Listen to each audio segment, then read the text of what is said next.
আসসালামু আলাইকুম রহমতুল্লাহ। প্রিয় শিক্ষার্থী বন্ধুরা, আল্লাহর এই দুনিয়ায় যে যেখান থেকে আজকের এই ভিডিওটি দেখতেছেন সবাইকে জানাই আন্তরিক শুভেচ্ছা এবং আজকের এই ভিডিওতে সবাইকে স্বাগত।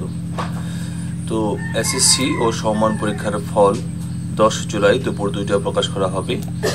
ফলে সন্তুষ্ট না হওয়া শিক্ষার্থীরা প্রতিবারের মতো এবারও খাতা চ্যালেঞ্জ বা ফল পুনর্নিরীক্ষার আবেদনের সুযোগ পাবেন।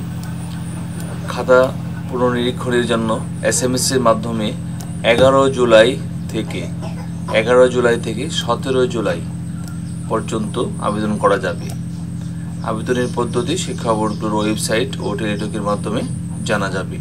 তো আশা করি বুঝতে পেরেছেন। তো 11 জুলাই থেকে 10 তারিখে রেজাল্ট হবে। 10 তারিখ দুপুর 2টায় রেজাল্ট প্রকাশ করা হবে।